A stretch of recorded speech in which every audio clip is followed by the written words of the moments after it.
Alright, let's see what kind of Kickstarters are launching this month. Ooh, there's some good ones. Huh. How's the old financial situation? Uh-oh. I'm gonna need another job. This one looks pretty good. No prior experience required, must like sunshine. Bit of a strange dress code, but I like sunshine. Let's do it.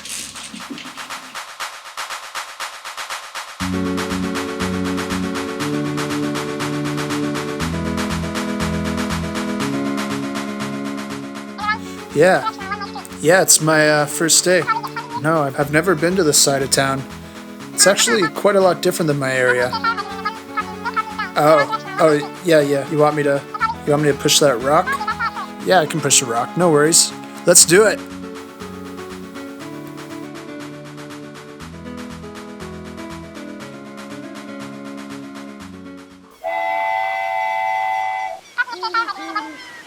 Oh, shift's over?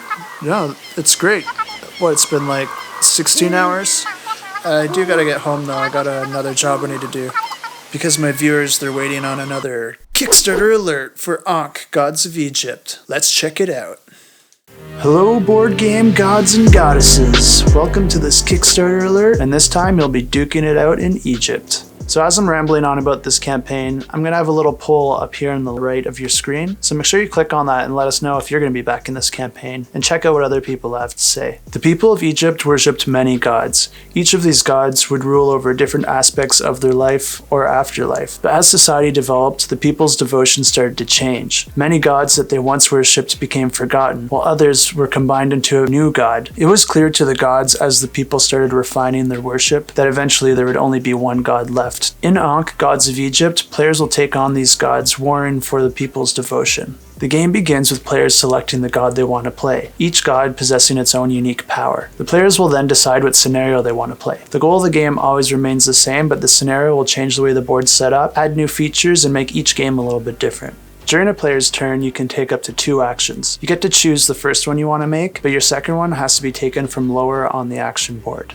So there's only 4 actions to choose from. Your first action is the move action, which lets you move all your figures up to 3 spaces. The second action is the summon action, and that allows you to summon new figures to the board next to any of your existing figures or monuments that you own. The third action gains you followers equal to the number of monuments either neutral or in your possession that are next to any of your figures in the same region. With the fourth action, you can sacrifice those followers to gain new powers or even recruit a guardian. Guardians are mythical beings that are powerful allies, if you can gain their allegiance. Events are triggered when a player has performed a certain amount of actions throughout the game. These events are all different and can manipulate the board, create conflict, or open up new opportunities to the players. All players are going to want to anticipate what the next event could be so that they can prepare for it. After the third event is triggered for any game with 3 or more players, the 2 players with the lowest score will combine their gods into a single god. They retain all the monuments, followers, and guardians of the player with the higher score, but the newly created god acts on both players' turns and has access to both the previous god's powers. This concept is derived from Egyptian history, where combining 2 deities into a single one became more and more common as time progressed. The most famous example of this was when the god Amen, who created the universe, and Ra,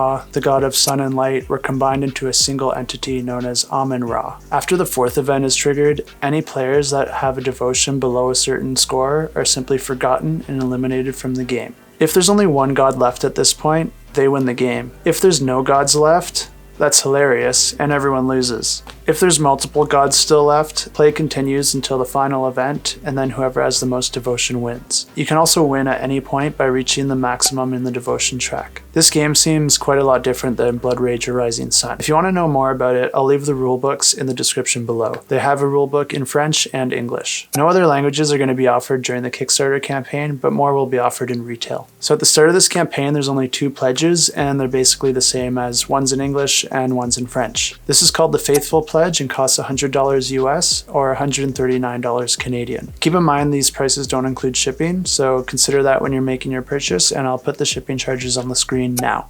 This pledge is pretty simple as it includes just the core game and all the stretch goals. If you followed any of the Kickstarters previously released by CMON, you'll know that there'll be a ton of new add-ons added throughout the campaign and probably a few more pledges as well. I'll be doing a follow-up video before this campaign ends to go over all the new content, so make sure that you subscribe so that you don't miss that one. Also, I don't get paid for any of these videos, I do it for the love, so make sure to hit that like button to move me up on the devotion track. So you're getting quite a lot of cool content in this box for $100. You're getting 5 large god miniatures. First we have 𝗁, the sun god. His special power is that he can grant sun tokens to a warrior or guardian when they're summoned. If a conflict is won with these figures, 𝗁 gains more devotion for winning that conflict. Then we have 𝗦𝗵𝗲𝗶𝗀𝗀, god of the dead. His special power is that he can trap other gods' warriors in his underworld. Each trapped warrior makes him more powerful. The only way to get your warriors back is to pay 𝗦𝗵𝗲𝗶 with some of your followers, which can make him more powerful in different ways. 𝗖𝗫 is the protector of the kingdom and is the best at protecting her allies in the game.